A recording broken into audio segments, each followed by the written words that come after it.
Coba kita memahami di dalam tumbuhan ini itu mengandung morfin. Orang kimia jangan menganggap barang-barang ini adalah sangat bahaya. Orang kimia harus memahami kajian daripada barang ini dari sisi kajian kimia. Ya. Ternyata kan juga bisa dijadikan morfin ini kedekatannya dengan suatu industri farmasi bisa dijadikan untuk ibuprofen.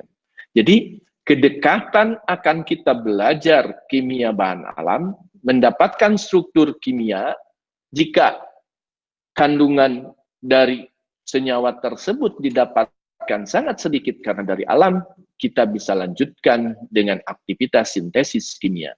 Baik itu sintesis parsial maupun sintesis total. Tujuannya apa? Untuk keaktifan dan kebermanfaatan akan senyawa tersebut. Itulah kita belajar kimia bahan alam, dan belajar sintesis kimia.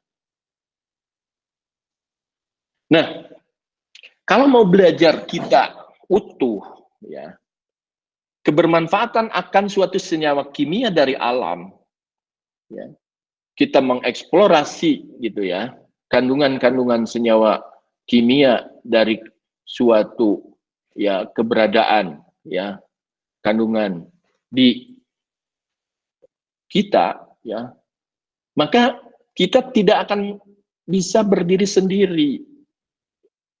Jadi keilmuan itu, apalagi kita sekarang, mungkin teman-teman sejawat selalu diarahkan kepada hilirisasi untuk membangun, ya, bahwa produk itu kebermanfaatannya, dari hasil penelitian itu juga kebermanfaatan, teman-teman mahasiswa juga harus sudah mulai berpikir bahwa aktivitas kita itu ada kajian selanjutnya kebermanfaatannya.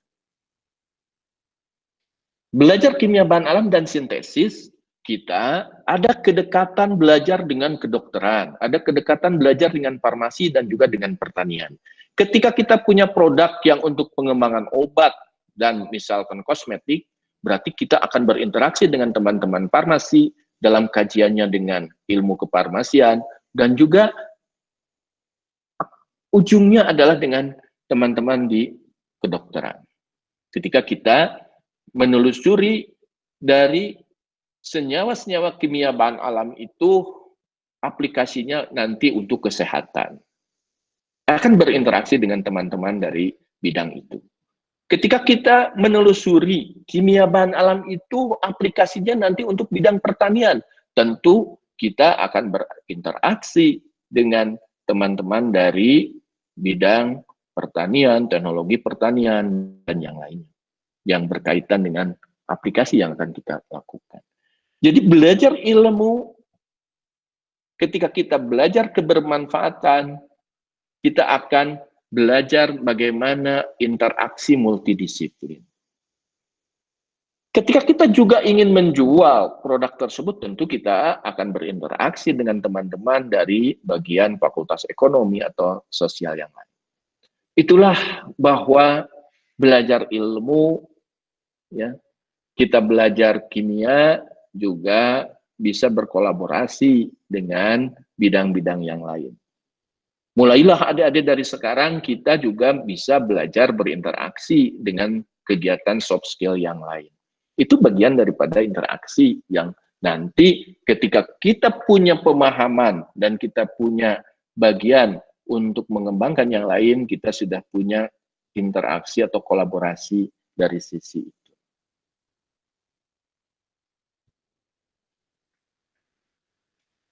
Coba kita, tadi di awal saya sudah menghantarkan, sumber daya alam kita itu begitu melimpah, ya. Sumber daya alam kita di Indonesia, mulai dari barat sampai ke timur, itu kaya akan tumbuhan. Ya. Nah, ini banyak sekarang kan dari sumber daya alam itu dimanfaatkan untuk pangan, sandang, papan, ya, bahan bakar, rempah-rempah, bahan baku industri, dan yang lainnya. Inilah kekayaan alam kita yang melimpah. Di awal saya sudah menghantarkan kekayaan yang melimpah ini apa kontribusi kita sebagai orang kimia, gitu ya. Nah, orang kimia masuk di situ tentu bagaimana kita mengeksplorasi sumber daya alam itu, kandungan senyawa kimia yang ada di alam tersebut. Sehingga kita bicara mengenai kimia bahan alam. Oke, sedikit kita menghantar. Jadi sumber daya alam itu ada yang hayati, ada non-hayati. Biasa kita sebut biotik, abiotik. Ya. Nah, kajian yang lebih menarik dalam sumber daya alam hayati, dalam kita belajar kimia bahan alam, itu mengenai tumbuhan. Yang sering dan sekarang sedang kami geluti. Sumber daya alam non-hayati, kita bicara fosil, mineral, sinar matahari, angin, dan air. Dan ini juga dipelajari, kan di awal kita dihantarkan mengenai kimia analitik, kimia anorganik, dan kimia fisik. Jadi orang kimia mengelola sumber daya alam, mau biotik atau biotik, kita punya peran besar ya di dalam pengembangan kita sumber daya alam yang melimpah ini. Saya masuk menghantarkan pemikiran teman-teman ya semua bahwa mulai dari sejak awal dari peradaban manusia ya, sumber daya alam telah menyediakan berbagai bahan untuk kehidupan kita yang tadi kita sudah sebutkan untuk rempah-rempah dan lain sebagainya. Nah, kalau kita lihat sejarah perkembangan manusia beribu-ribu tahun ya yang lalu, kita mengenal dalam peradaban sejarah itu mengenai di Tiongkok ada pengobatan tradisional Tiongkok. Di India ada juga pengobatan yang dinamakan dengan Ayurveda. Apa yang dilakukan mengenai pengobatan tradisional Tiongkok dan Ayurveda ini? Mungkin di kita juga sering ya bahwa nenek moyang kita ataupun ya yang pendahulu-pendahulu kita ketika kita sakit, ketika mereka sakit, mereka mengobatinya dengan meminum atau melakukan dengan tumbuh-tumbuhan. Inilah bahwa alam itu menyediakan kita untuk membantu kita dalam hidup, ya, sebagai manusia. Tapi kita coba kaji. Pengobatan tradisional Tiongkok sama Ayurveda India zaman dulu, apa pendekatan yang dilakukan? Pendekatannya hanya pendekatan empirik, ya. Jadi pendekatan empirik yang dilakukan oleh yang mengobati di Tiongkok hanya berdasarkan pengalaman. Begitupun di India. Nah, sejarah dengan berkembangnya ilmu pengetahuan dan teknologi, barulah bahwa pengobatan-pengobatan ini kita lakukan dengan pendekatan medis atau pendekatan farmasi. Baru kita ke sini dengan sejarah keilmuan scientific approach bahwa belajar dari apa yang dilakukan oleh pendahulu-pendahulu kita, sejarah manusia melakukan pengobatan dengan tumbuh-tumbuhan alami yang hanya empirik, ke sini kita lakukan. Ada apa di tumbuhan tersebut? Ada kandungan apa di tumbuhan tersebut? Itulah kandungan-kandungan itu, pendekatannya kita lakukan dengan pendekatan ilmiah, karena dengan berkembangnya ilmu pengetahuan dan teknologi, termasuk kita sekarang belajar. Zaman dulu nggak tahu itu struktur kimianya apa. Ya, mereka dengan kebiasaan kalau luka ya pakai tumbuhan ini. Ya. Kalau sakit perut minum ini. Sekarang dengan perkembangan ilmu pengetahuan dan teknologi, kita mulai bahwa pendekatan kita di tumbuhan itu ada senyawa kimia apa bisa menyembuhkan seperti itu. Itulah orang kimia. Jadi bahwa belajar kimia bahan alam itu sebetulnya nenek moyang kita sudah belajar dari dulu, gitu ya. Cuma pendekatannya empirik. Nah, ini mengantarkan sedikit. Kalau kita tadi bicara kimia bahan alam, memang di tumbuh-tumbuhan itu ada apa saja? Ini contoh saja, ya. Di salah satu tumbuhan ini, Papyrus somniferum atau candu, ada kandungan kimia, mungkin beribu-ribu kandungan kimia. Tapi ini sudah diisolasi dan bermanfaat, itu mengenai morfin analgesi. Nah, ini struktur kimianya. Hanya orang kimia yang bisa mengatakan strukturnya begini. Pendekatannya seperti apa dengan keilmuan kimia, kita bisa ya menyebut strukturnya begini, namanya ini. Karena kita belajar. Itulah peran orang kimia, ya. Terutama kita belajar mengenai kimia bahan alam. Ini di tanaman ini. Ternyata bermanfaat, ya. Itu morfin.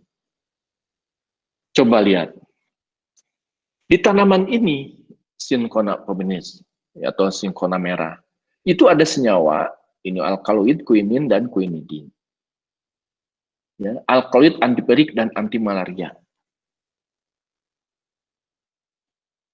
Bisa dikatakan anti malaria karena kita tahu strukturnya dengan uji aktivitas, ya, dengan kajian kita pemanfaatan dari tanaman dan tahu strukturnya, baru kita bicara aplikasinya, manfaatnya untuk apa. Inilah dari tumbuhan. Inilah kita tahu strukturnya. Siapa yang tahu strukturnya dan bisa menentukan struktur ini? Ya karena kita orang kimia belajar mengenai elusidasi struktur. Orang kimia punya peran di situ. Ini buat adik-adik mahasiswa ya, bahwa kita belajar kimia sekarang mungkin dirasakan sulit, tapi kebermanfaatan buat adik-adik ya, mau itu belajar kimia, sekarang lagi belajar kita kimia organik, kimia yang lain pun akan melihat kebermanfaatan itu setelah kita tahu ya bahwa kimia itu punya peranan. Ini ya, ketika kita bicara penyakit jantung, diketoksin glukosida jantung.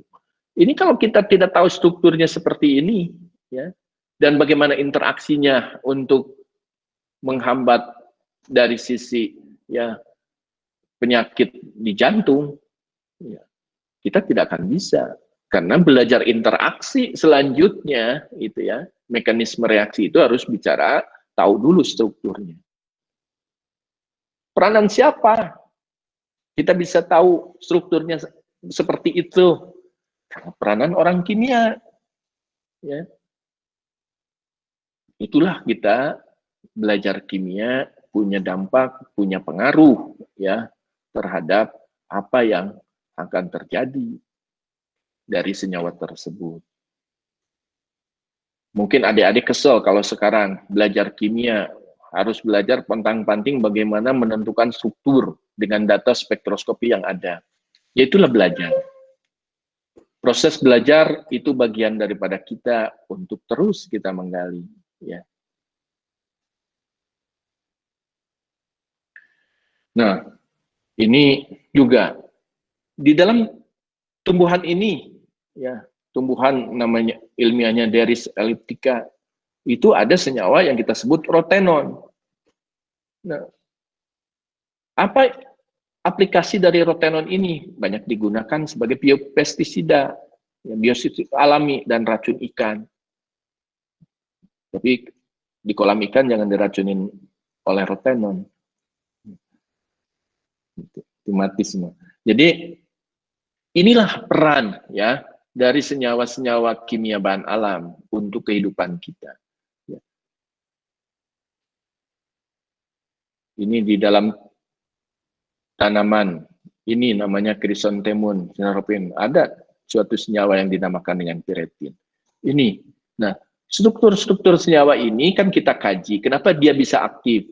Ya, nah, nanti kita aktif itu penelusurannya dengan kita uji aktivitas. Tapi orang kimia, terutama kimia organik, kita belajar hubungan struktur dan aktivitas. Sehingga di struktur-struktur ini seperti apa kaitannya dengan aktivitas. Ini di tanaman ini juga ya ada namanya peratridin. Ya. Jadi Itulah ya kebermanfaatan dari senyawa-senyawa alami untuk kehidupan. Ya. Nah, ini di tanaman ini ada azadirachtin, ini untuk insektisida. Ada senyawa yang namanya nimbolida, ini anti kanker. Bahwa penyakit kanker adalah penyakit mematikan, ya salah satu penyakit mematikan di dunia. Orang kimia bisa punya peran untuk penggalian senyawa-senyawa anti kanker. Ya. Prosedur ujinya di lab kami ya untuk uji-uji aktivitas ini ya semuanya kita bisa lakukan. Jadi itulah peranan ilmu kimia di dalam kita penggalian sumber daya alam. Nah, di awal saya sudah menyampaikan sedikit ya penghantar bahwa ketika suatu senyawa kimia tadi contohnya salisin yang dibuat aspirin, inilah peran nanti memodifikasi struktur ya, membuat suatu senyawa jadi yang lebih bermanfaat. Itu kita belajar mengenai sintesis kimia. Kita tinjau sedikit dari literatur yang sudah ada bahwa hampir dari 60% obat yang disetujui pada tahun 81 sampai 2006 itu berasal dari bahan alam atau senyawa alami. Selanjutnya, ini adalah contoh bagaimana senyawa-senyawa antibakteri. Ini dari alam semua, dari lemon, dari ini dari senyawa-senyawa alam. Ya, jadi kita bisa explore dari situ. Nah, ini suatu obat imunosupresan itu bisa mengganggu dari sistem ini ya mulai beralih kepada kimia bahan alam.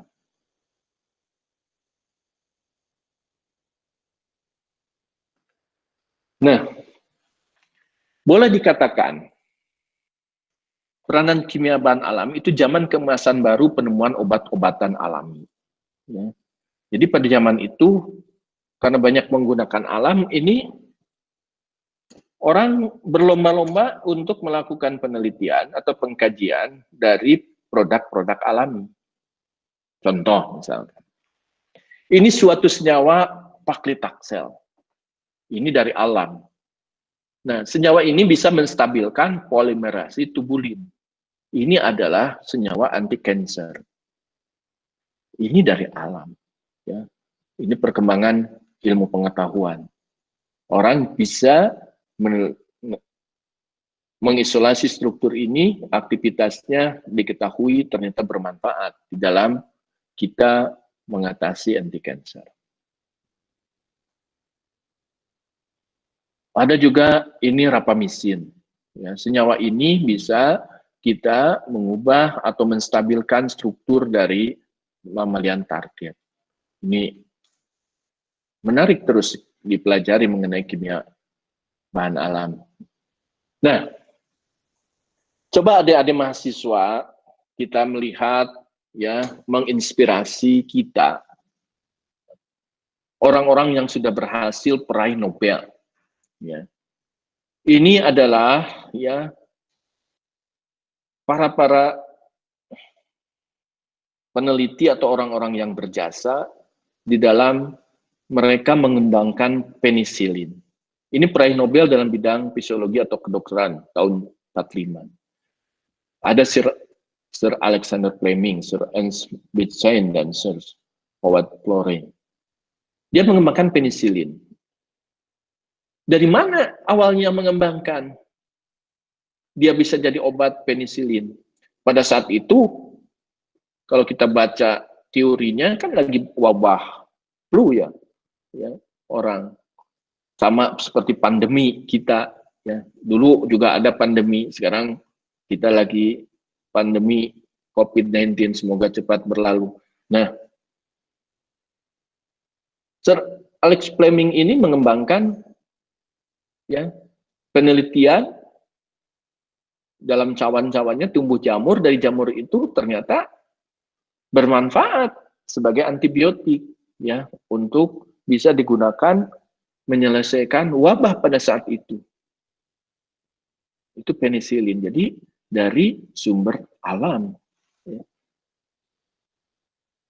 Juga berkembang selanjutnya ini peraih Nobel ya tahun 62. Struktur kimianya seperti ini. Itu dia mengembangkan stromisin. Itu Selman Awasman.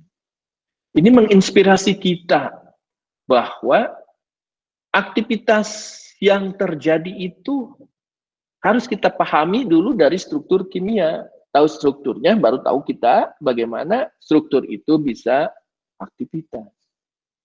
Jadi, ini pemahaman kita mengenai ilmu kimia. Nah, di tahun 50 sampai tahun 1960-an, itu zaman juga keemasan penemuan obat alami.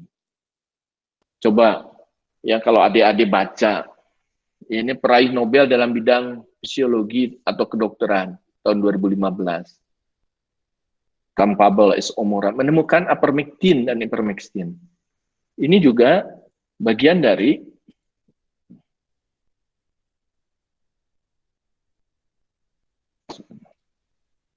daripada kita belajar kimia. Bentar. Kalau ini nggak bisa di pinggirnya. Nah, selanjutnya Yoyutu ya, menemukan juga artemisin. Itu obat anti malaria. Ini semua kita belajar dari struktur kimia. Ya.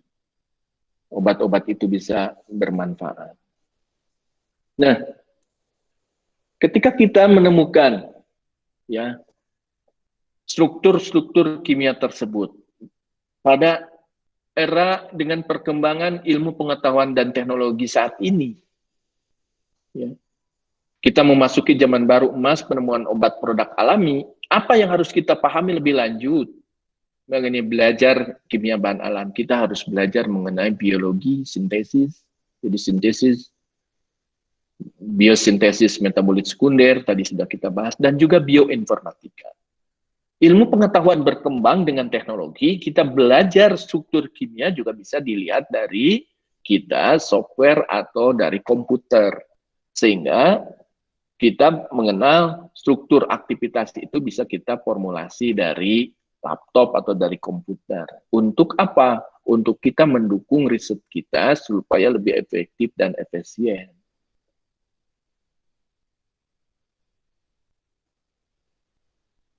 Nah, selanjutnya, aplikasi kimia bahan alam dan sintesis itu seperti apa? Kalau kita tadi ya bicara bahwa orang-orang sudah menemukan struktur seperti ini. Begitu menariknya gitu ya. Begitu berhasilnya, begitu suksesnya mereka.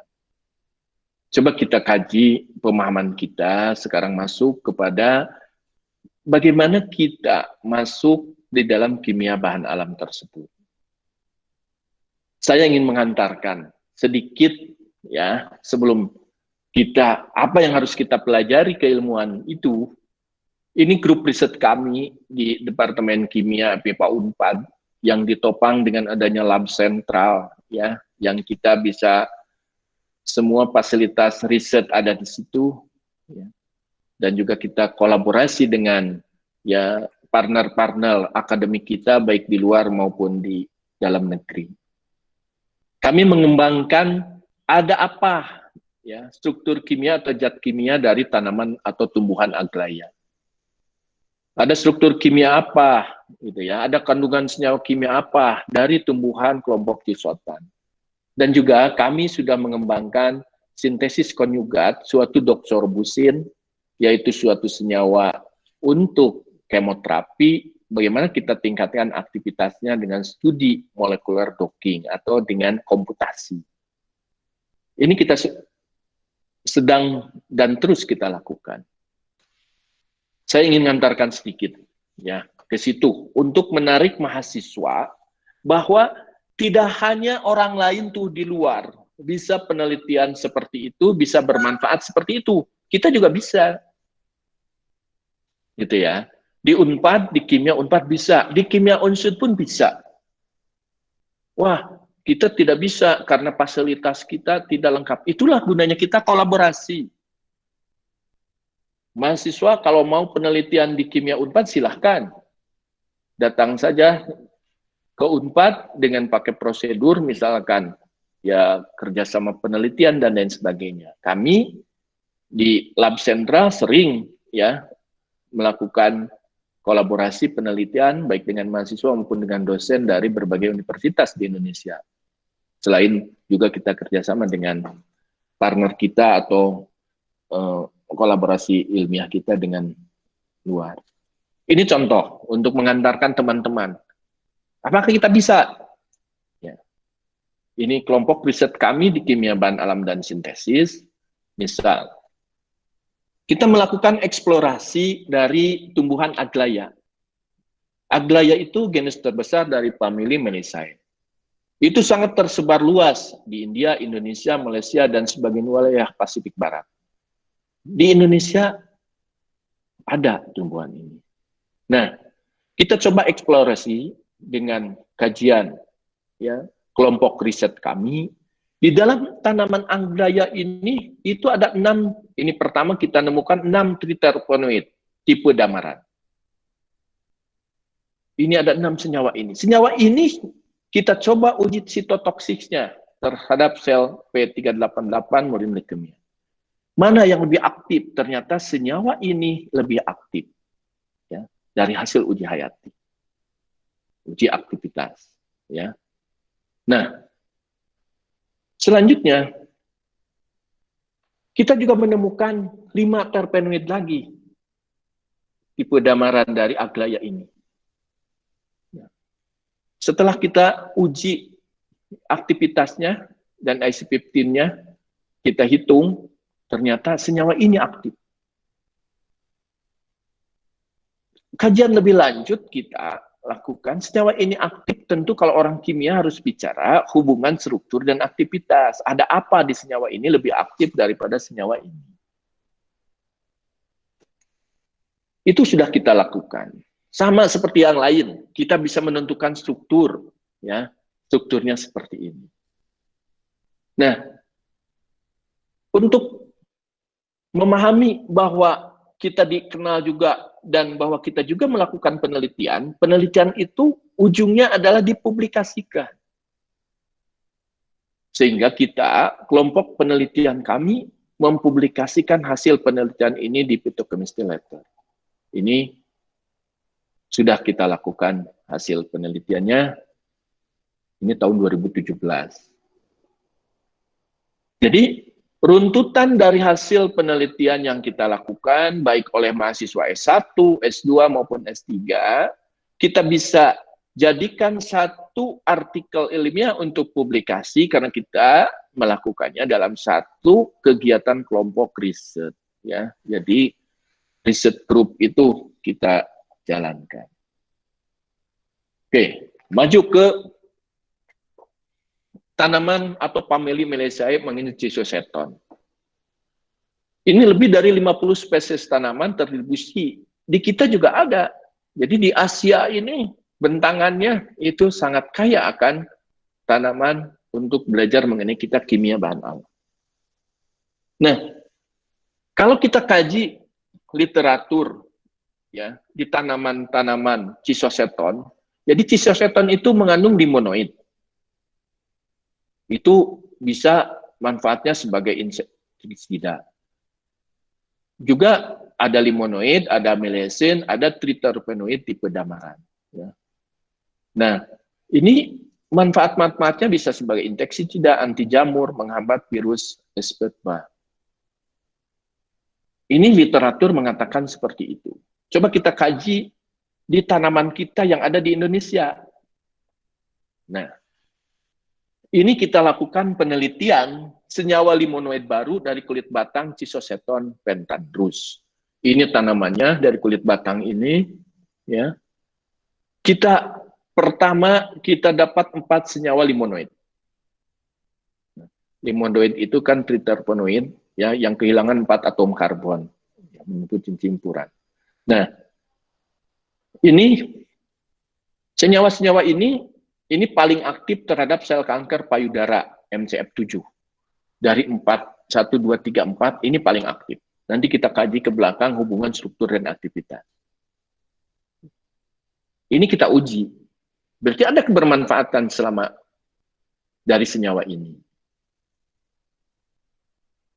Nah, ditemukan lebih jauh ada 7 senyawa limonoid dari senyawa ini. Kita saja kelompok riset kita, yang lain juga sudah meneliti dari tanaman cisoseton itu, tapi mungkin spesiesnya lain. Kita tadi 4 tambah 7 berarti ada 11 senyawa dari kulit batang itu. Kalau kita kaji lebih jauh struktur ini, makanya kita tadi di awal belajar biosintesis. Kedekatan strukturnya dekat. Itulah kita belajar kimia. Kimia organik, bahan alam, dan organik sintesis. Ya. Kita uji punya aktivitas. Nah, supaya kita juga diakui bahwa kita sudah melakukan penelitian itu dan sudah dapat senyawa itu, kita harus publikasi. Kita sudah publikasikan juga senyawa-senyawa ini. Ya, itu tahun 2020 baru, ya, mengenai senyawa-senyawa yang ada di dalam tumbuhan tersebut.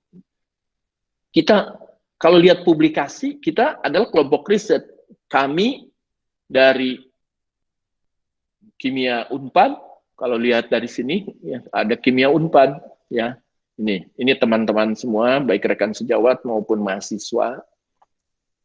Kami dari Kimia Unpad juga ada, mudah-mudahan apakah ikut bergabung juga di sini Bapak Dr. Dewa BD Kaca, itu dari Unsrat. Ya. Kita juga berkolaborasi dengan Malaysia dan juga dari Jepang. Ketika publikasi, kita berinteraksi dengan rekan ya sejawat kita yang sudah lebih aktif ya dalam hal pengembangan ini dan juga berkolaborasi dalam riset ini. Dan juga kita di Unpad sendiri juga dengan teman dari Fakultas Kedokteran dalam hal aktivitas ini.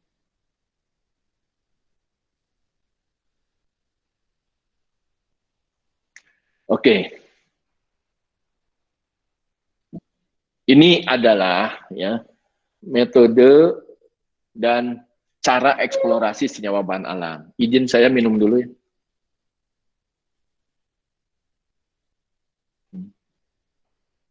Silahkan, Prof. Nah, penjelasan itu deketin ke saya. Saya nggak bisa buka.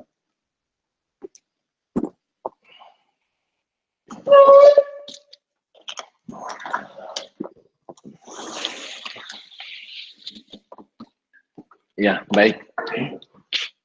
Kita lanjut ya. Mudah-mudahan tidak bosan. Karena ini disuruhnya sih saya kuliahnya 3 SKS ini. Ya. Jadi mudah-mudahan tidak bosan. Coba kita, kalau tadi kita menghantarkan bagaimana kimia bahan alam dan sintesis menghantarkan dari hasil-hasil penemuan itu menjadi suatu senyawa yang bermanfaat. Nah,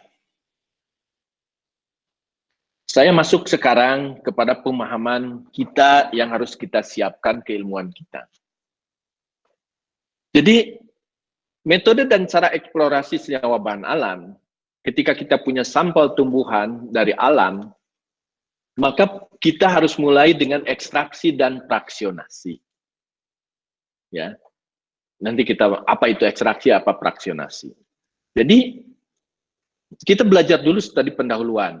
Bisa kita bicara uji fitokimia atau uji aktivitas. Sehingga kalau kita mau mempersempit kepada kajian kita mau kemana, di awal kita sudah tahu di bahan alam itu ada kelompok senyawa kimia apa saja, punya aktivitas apa. Baru kita lanjutkan kepada kita bagaimana mengisolasi dan memurnikan senyawa tersebut. Ketika dapat isolat murni, baru kita identifikasi sifat fisika, sifat kimia, kita lakukan pengujian, elusidasi struktur, pengujian aktivitas, bagaimana senyawa itu apakah aktif atau tidak aktif, Ketika juga kita aktif, bisa karena senyawanya sedikit, bisa perbanyakkan senyawa dengan sintesis kimia, ataupun kita sintesis kimia parsial atau total. Ketika tidak aktif, kita juga tidak usah kita khawatir. Mungkin kita bisa lakukan senyawa tersebut dengan modifikasi gugus fungsi dengan sintesis kimia. Itulah runutan metode dan cara kita mengeksplorasi senyawa bahan alam dari alam ini. Oke, saya masuk buat mahasiswa sekalian. Penalaran kita, ya. Kenapa dari awal saya bicara belajar kimia bahan alam, kita bicara belajar harus komprehensif, memahami dari bidang-bidang kimia lain. Contoh kita bicara mengenai ekstraksi. Ya. Ekstraksi apa sih? Ya, ini prinsip dasar saja. Ekstraksi itu adalah pengambilan semua komponen yang terlarut, kita ekstrak kan gitu. Yang larut di dalam pelarut tertentu. Ya. Caranya gimana kita bisa pelarutan dengan cara perendaman? Ya, kita biasa sebut masrasi, pemisahan padat cair dipandu boleh dengan kita dari awal mulai dengan uji hayati. Ya, uji aktivitas. Aktivitasnya seperti apa? Selanjutnya kita masuk ke pemahaman kita mengenai fraksionasi. Ini penjarahan jumlah komponen. Kalau di sini mungkin yang diambil oleh metanol air itu semua senyawa bisa terjebak di sini, kita mulai pisahkan ya dengan penyederhanaan jumlah komponen. Ini bicara kita mengenai kelarutan senyawa ya, dari larut dari sisi kepolaran senyawa. Itu bisa dipandu dengan uji hayati. Pemurnian untuk mendapatkan isolat murni, kita teknik pemurniannya bisa dengan kromatografi, kristalisasi, dan kita identifikasi.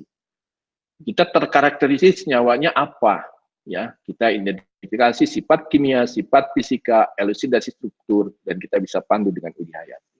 Nah, selanjutnya kita bisa lakukan sintesis kimia untuk perbanyakan, ya, bisa parsial atau sintesis total. Kita bisa lakukan studi lanjut dari akan senyawa tersebut ya untuk pemanfaatannya ataupun kajian-kajian lain. Ini kira-kira buat mahasiswa semua, apa sih ekstraksi gitu ya. Ketika kita bicara ekstraksi kan pasti kita memahami mengenai perendaman menggunakan pelarut. Ini contoh-contoh ekstraksi. Ini pemanfaatan di industri, ini pemanfaatan ya. Ini ekstraksi. Jadi pelarutan, cara ekstraksi bisa masrasi pada suhu ruang, ekstraksi kontinu ya dengan soklet, ekstraksi distilasi uap dan CO2. Ini fraksionasi. Nah, ini penyederhanaan jumlah komponen dari ekstrak. Ya. Ini kita fraksionasi, partisi, perdisiplinan komponen dalam dua pelarut yang tidak saling bercampur, ya, N-heksan, terus metanol, air. Selanjutnya kita lakukan pemurnian. Pemurnian bisa menggunakan kromatografi. Kromatografi itu kan teknik pemisahan ya. Kita belajar di kimia analitik mengenai teknik pemisahan campuran menjadi komponen dengan bantuan perbedaan sifat fisik masing-masing. Nah, prinsip kerjanya bisa partisi dan absorpsi.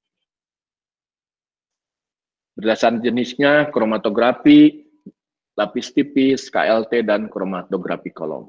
Ya.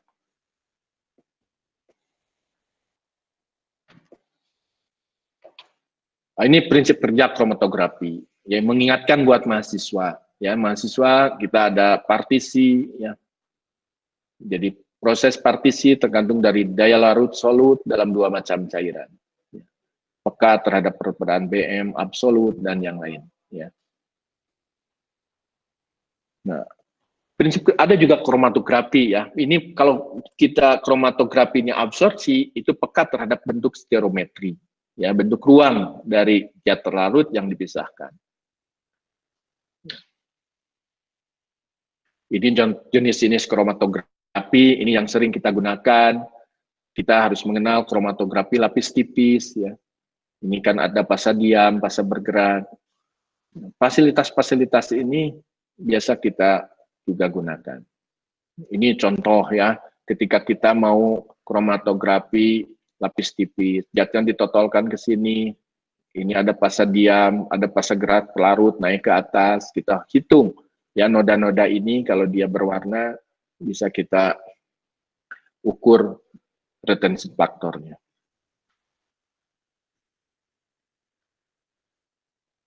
Ya, ini kromatografi kolom, ini sering digunakan di dalam kita teknis-teknis ya mengisolasi senyawa bahan alam.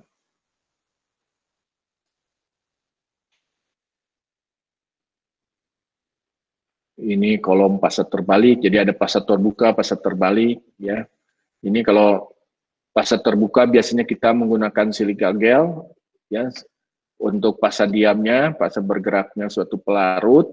Kita tahu berarti kalau pakai silika gel, suatu senyawa-senyawa yang polar akan terjebak dulu di situ, yang non polarnya turun lebih dulu.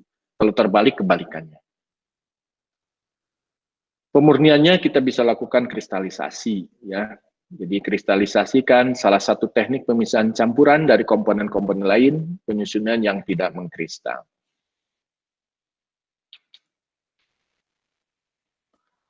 Nah,